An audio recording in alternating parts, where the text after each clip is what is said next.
Om Namo Bhagavate Vasudevaya.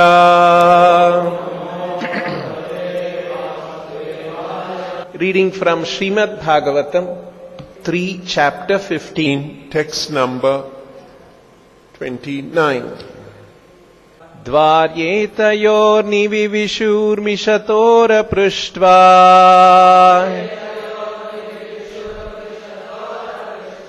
Purva yatha purata vajra kapatikaya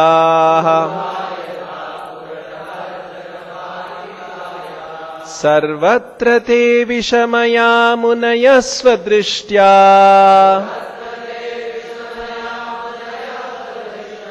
Ye sancharantya vihata vigata vishankaha. Translation and Divine Grace, A.C. Bhaktivedanta Swami, Srila Prabhupada. The great sages, headed by Sanaka, had opened doors everywhere. They had no idea of ours and theirs. They entered the seventh door out of their own will, just as they had passed through the 6 other doors, which were made of gold and diamonds. Purport by the great sages, namely Sanaka, Sanatana, Sanandana and Sanat Kumara, although very old in years, maintained themselves eternally as small children. They were not at all duplicitous, and they entered the doors exactly as little children enter places without any idea what it is to trespass. That is a child's nature. A child can enter any place and no one checks him. Indeed, a child is generally welcome in his attempts to go places. But if it so happens that a child is checked from entering a door, he becomes very sorry and angry. That is the nature of a child. In this case, the same thing happened. The childlike saintly personalities entered all the 6 doors of the palace and no one checked them. They attempted to enter the 7th door and were forbidden by the doormen. They checked them with their sticks. They naturally became very angry and sorrowful. An ordinary child would, but because these were not ordinary children, they immediately made preparations to punish the doorman. For the doorman had committed a great offense. Even a saintly person is never checked from entering anyone's door in India. Thus ends the Bhaktivedanta purport. So we are reading in this chapter about the 4 sages trying to enter the Vaikuntha and how the 2 doormen, the doorkeepers of Vaikuntha, stopped them from entering. So this verse describes Dvari etayo nivivishur mishator aprishtva. Prishtva, prishtha means to question. Aprishtva, they did not ask. And nivivishuhu, they entered. They entered without asking any permission. While the 2 doormen were mishato, they were watching. They were doormen and their work was to keep an eye. And so they were watching. So nivivishur mishatora prashtva. While they were being watched, they made an attempt to enter without asking any permission. So this is like trespassing. Where dvari etayor, at the door. Dvari etayor, mishator, those 2 men were watching. At that time, aprushtva nivivishur, without asking any permission, they enter. Why did they do that? Purva yatha. In the past they had already done that. 6 doors they had passed. Purva yatha. And the 6 doors they passed were also Purata Vajra Kapatikaya.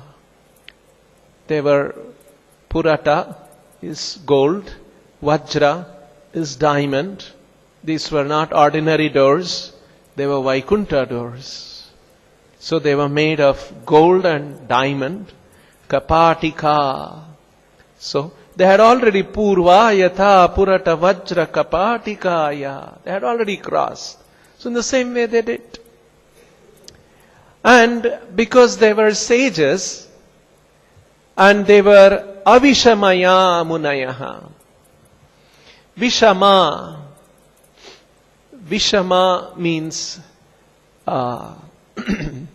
Avishama means equal, without any discrimination. Vishama means partial. It also means dishonest, duplicitous. So they were not duplicitous. Avishama. There was no Vishama in them. Avishamaya Munayaha. They were not ordinary people. They were great sages who had no Vishama. Avishamaya Munayaha. And they sarvatra, they would go everywhere. Swadrishtya, according to their will. Ye sancharanti, and they would always move around. Avihata, without anybody stopping them. Avihata sancharanti. Vigata abhishankaha, without any fear, without any doubt. Avihata vigata abhishanka sancharanti. They would move around. In the same way they would move. They tried to enter the door and they were stopped. So the great sages headed by Sanaka had opened doors everywhere. So they would go everywhere. They had no idea of ours and theirs. Avishamaya Munayaha. They had no discrimination. With open minds. Vigata Abhishankaha. They entered the 7th door. Of their own will, Swadrishtya. Just as they had passed Purva Yatha through the 6 other doors which were made of gold and diamonds. Purata Vajra Kapatikaha.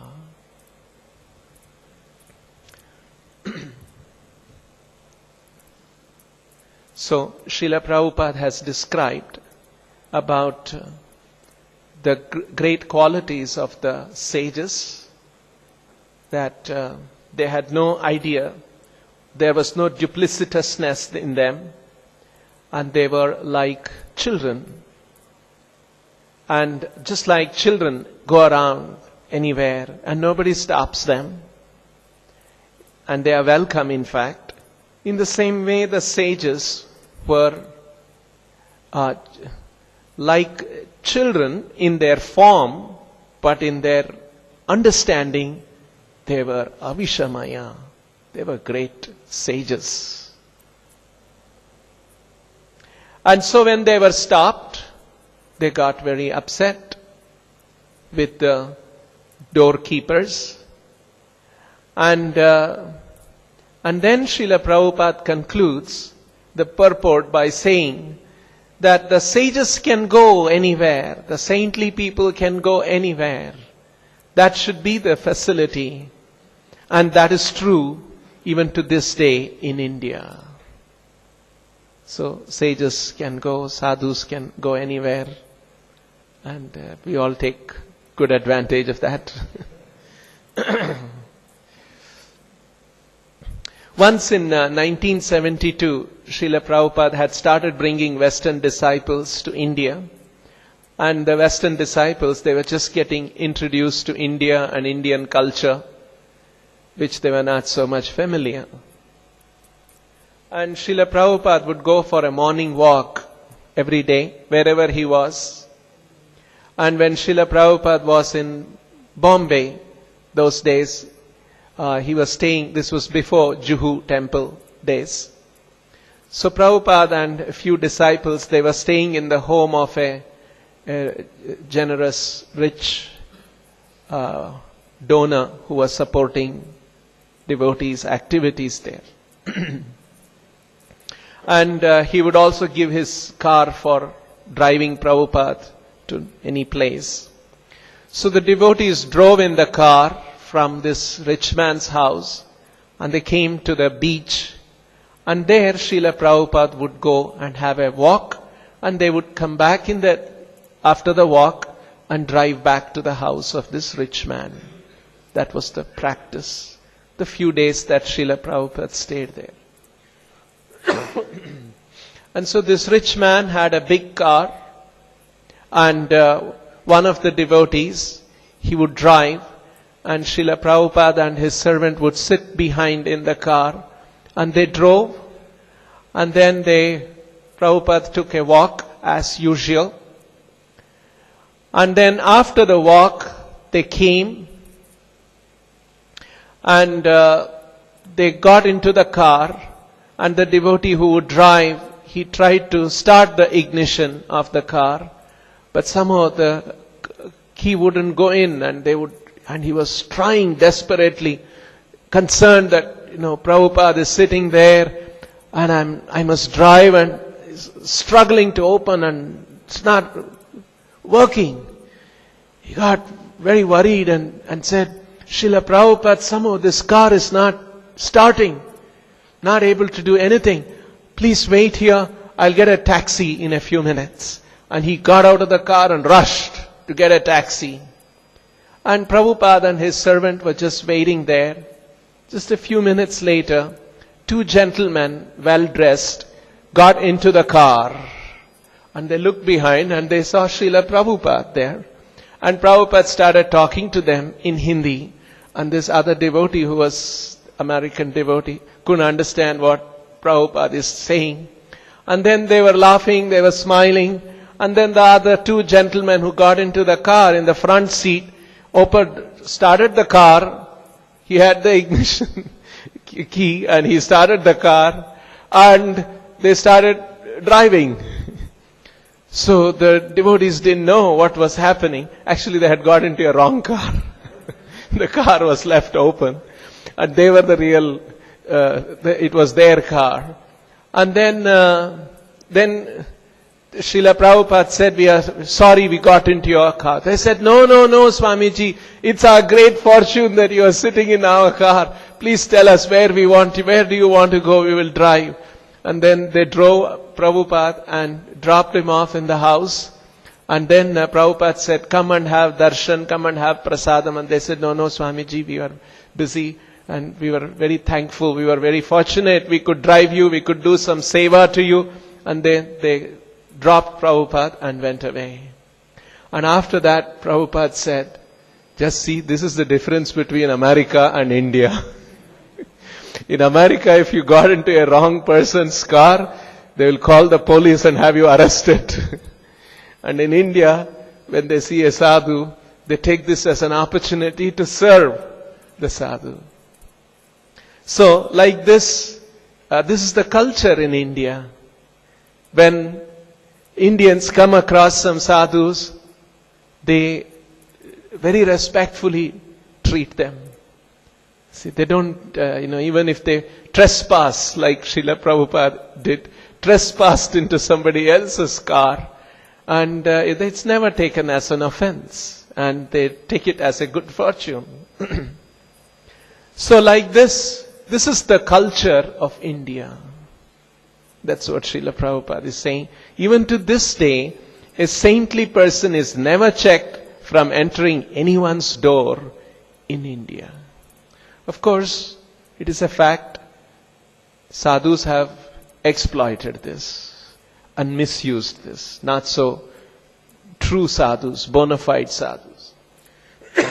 And as a result, maybe in modern days, there is a certain amount of skepticism.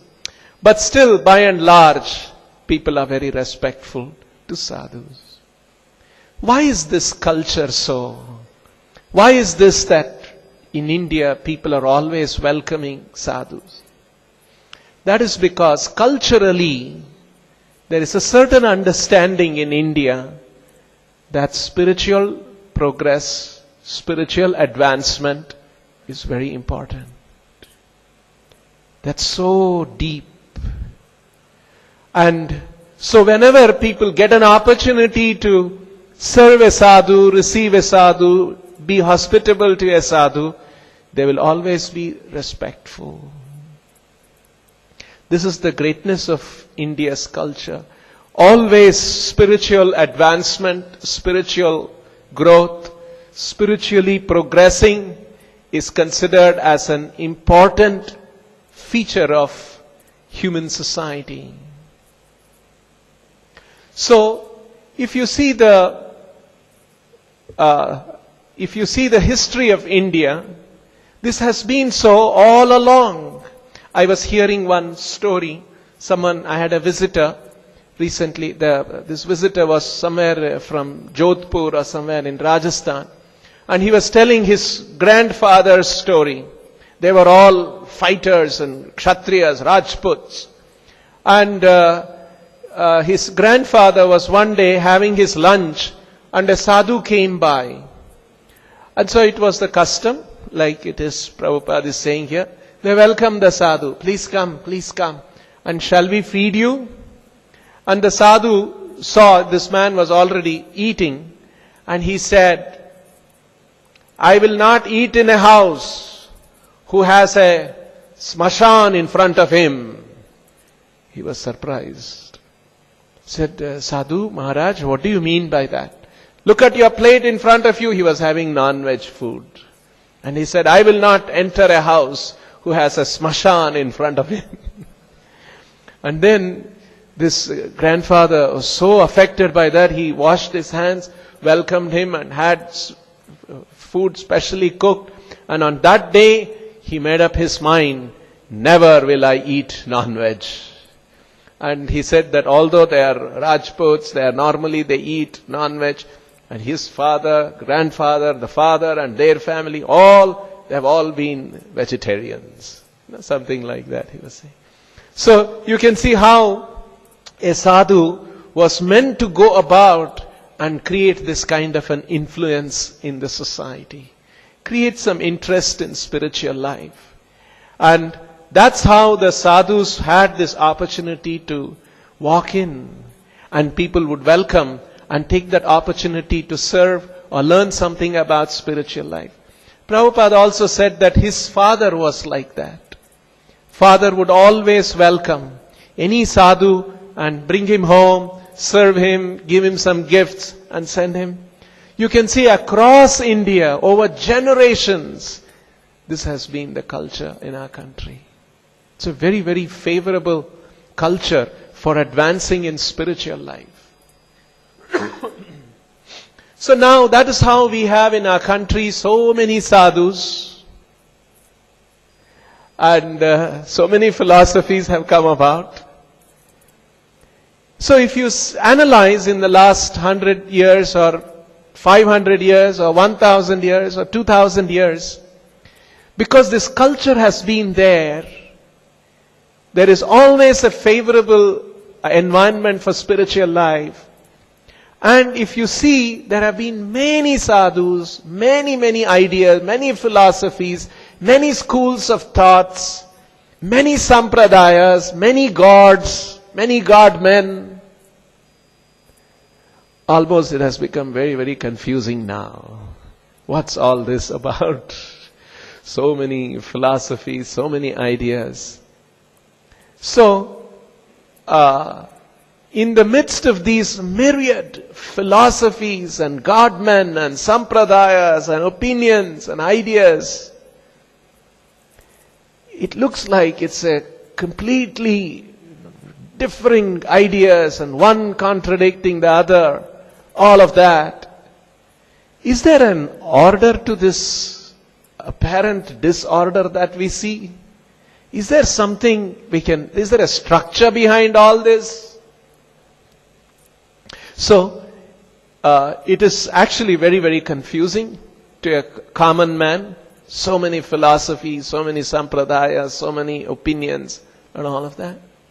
But actually, there is a structure to this. It is not that it is just a confusing collection of information. Just day before yesterday, Supreme Court gave an order about Hinduism and said that Hinduism is a collective wisdom of centuries. The judge has said something like that. It's a collective wisdom of centuries, collective wisdom and inspiration of centuries.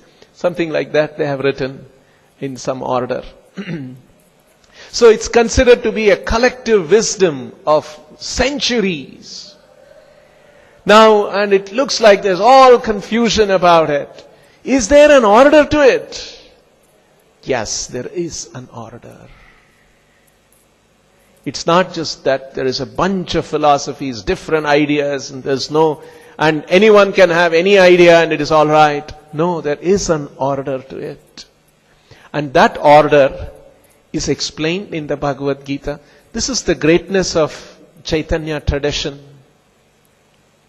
This is the greatness of Srila Prabhupada's presentation of Chaitanya tradition. He points out these things. That don't think that there is so many opinions, this and that, there's no conclusion about it. No. Vedaischa sarvair ahameva vedyaha. There are many, many philosophies, many different understandings. But what is this conclusion? What is the purpose of all of that? It is to understand Krishna. From all the Vedic literatures, I am to be known. This is a powerful statement by Krishna.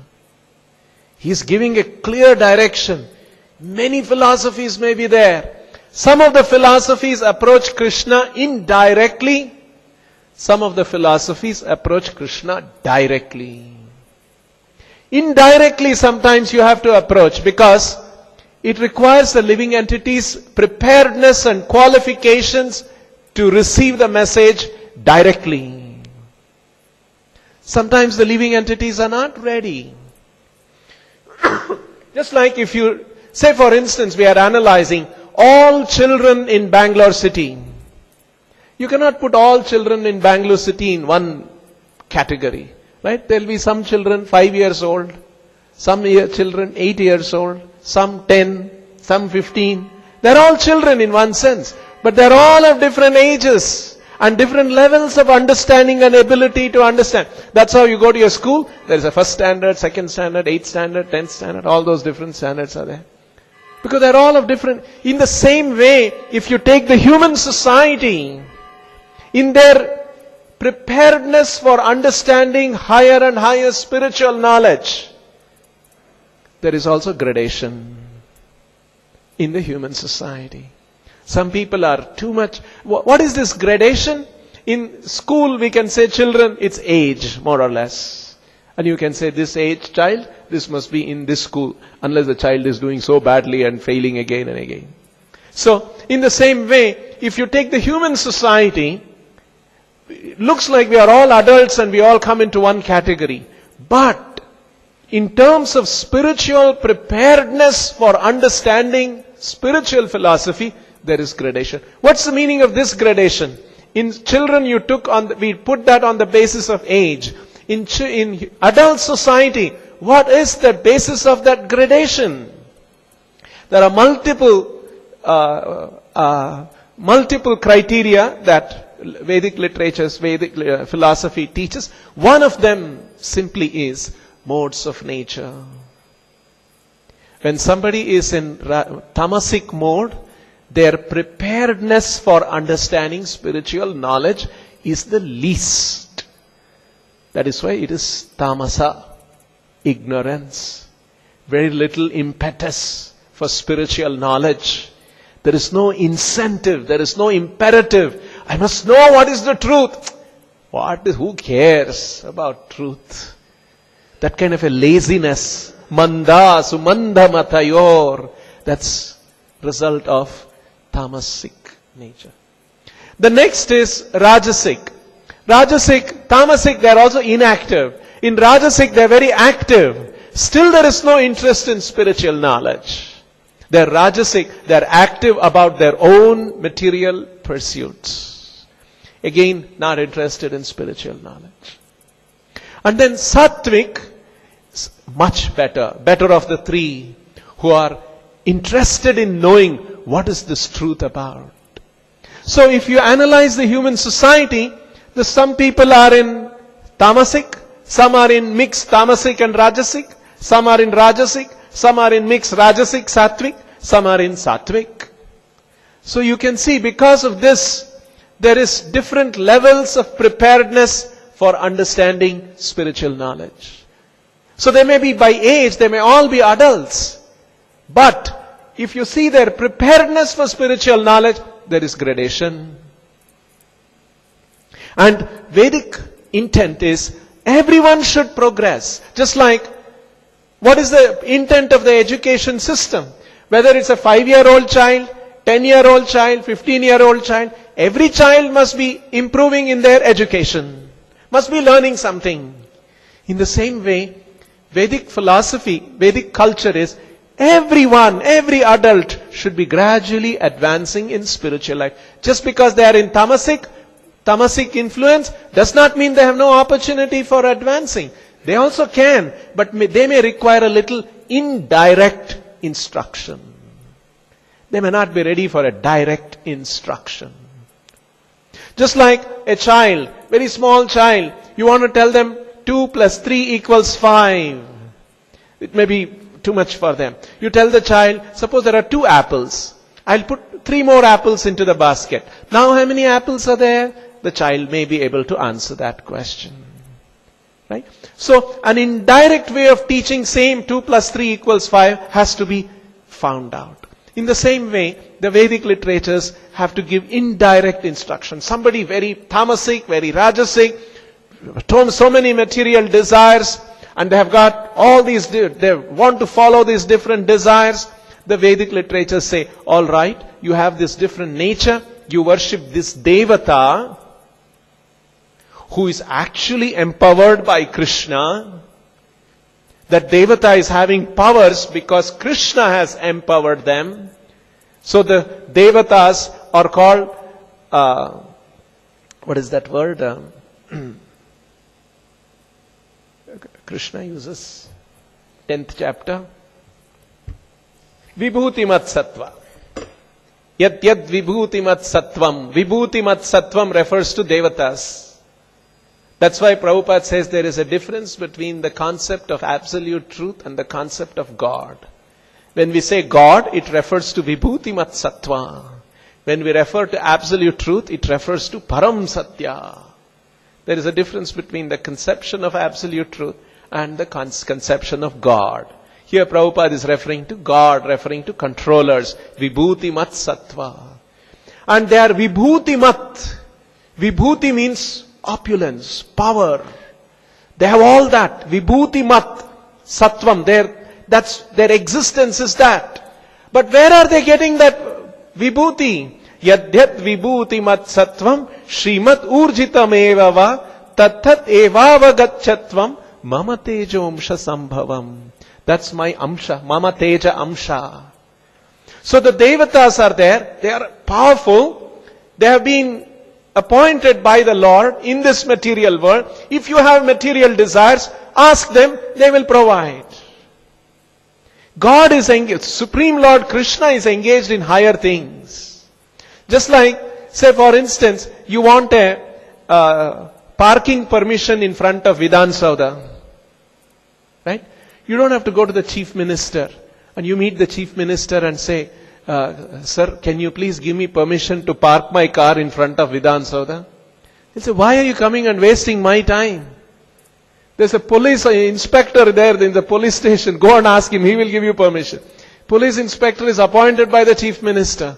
Because chief minister is dealing with higher things, more important things.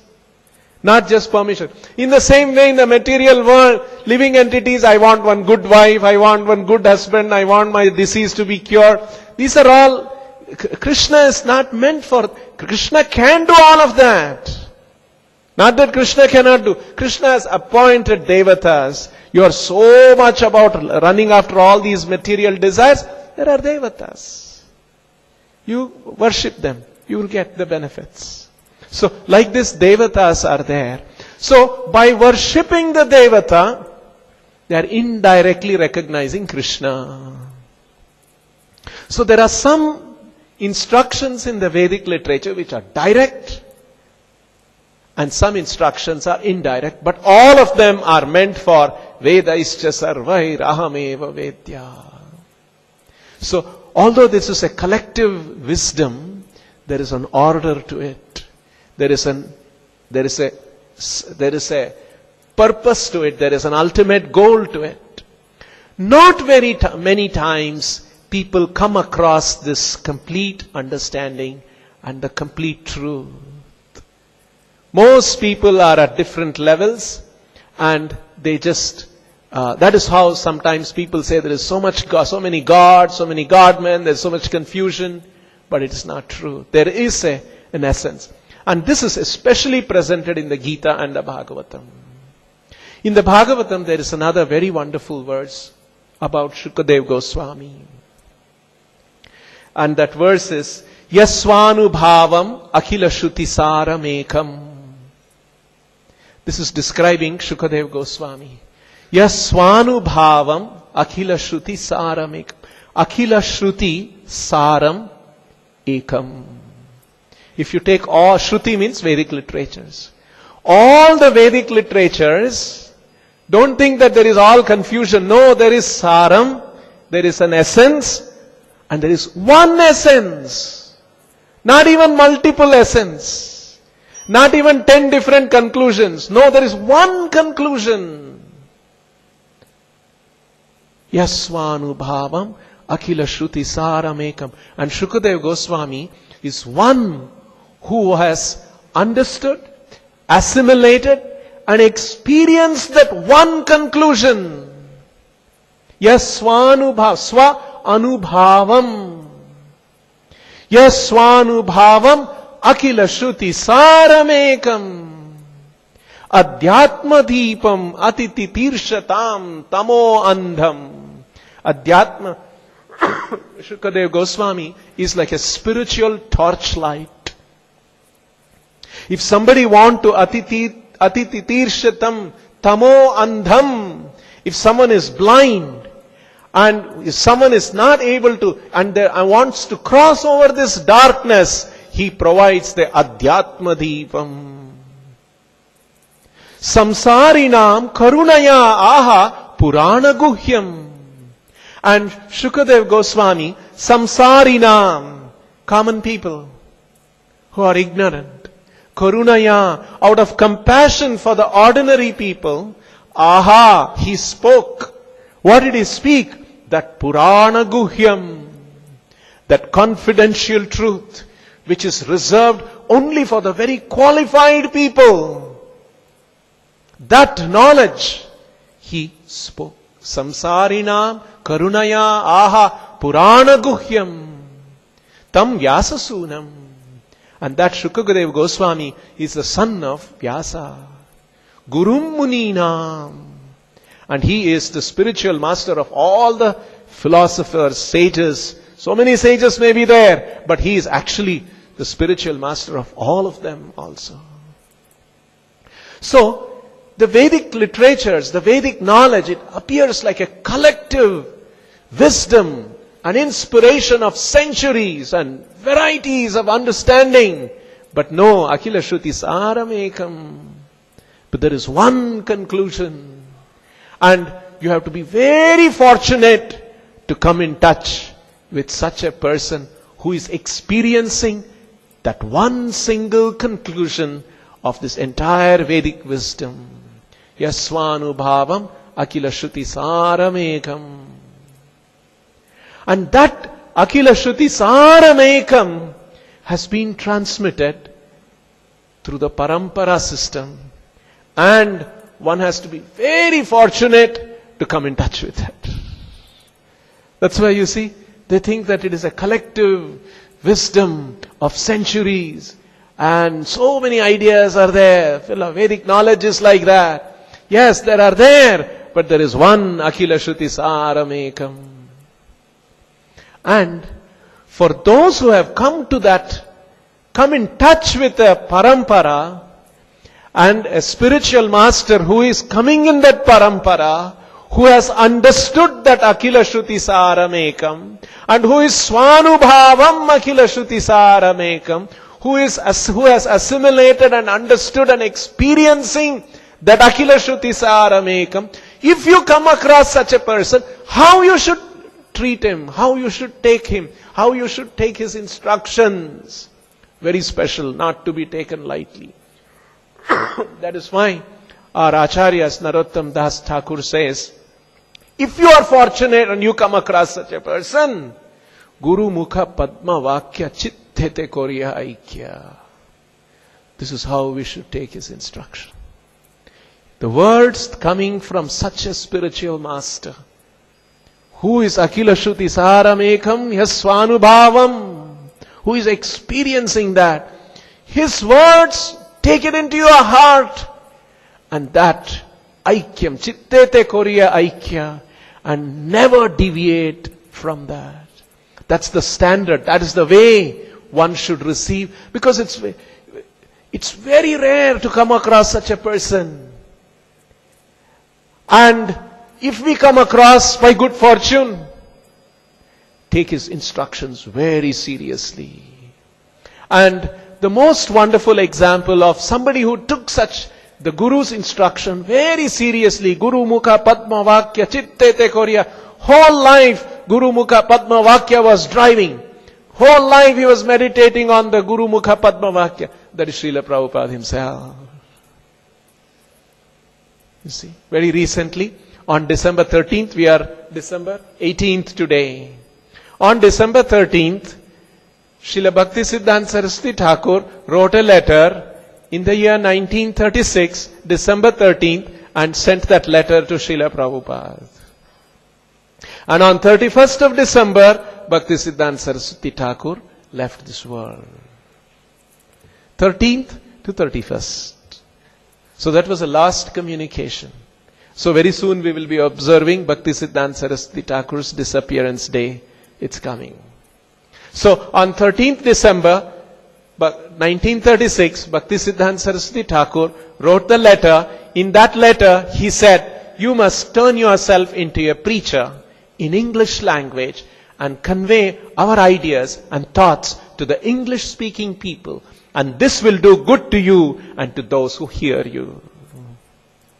And Srila Prabhupada took that Guru Mukha Padma Vakya Chittete Korya Aikya, took it very seriously.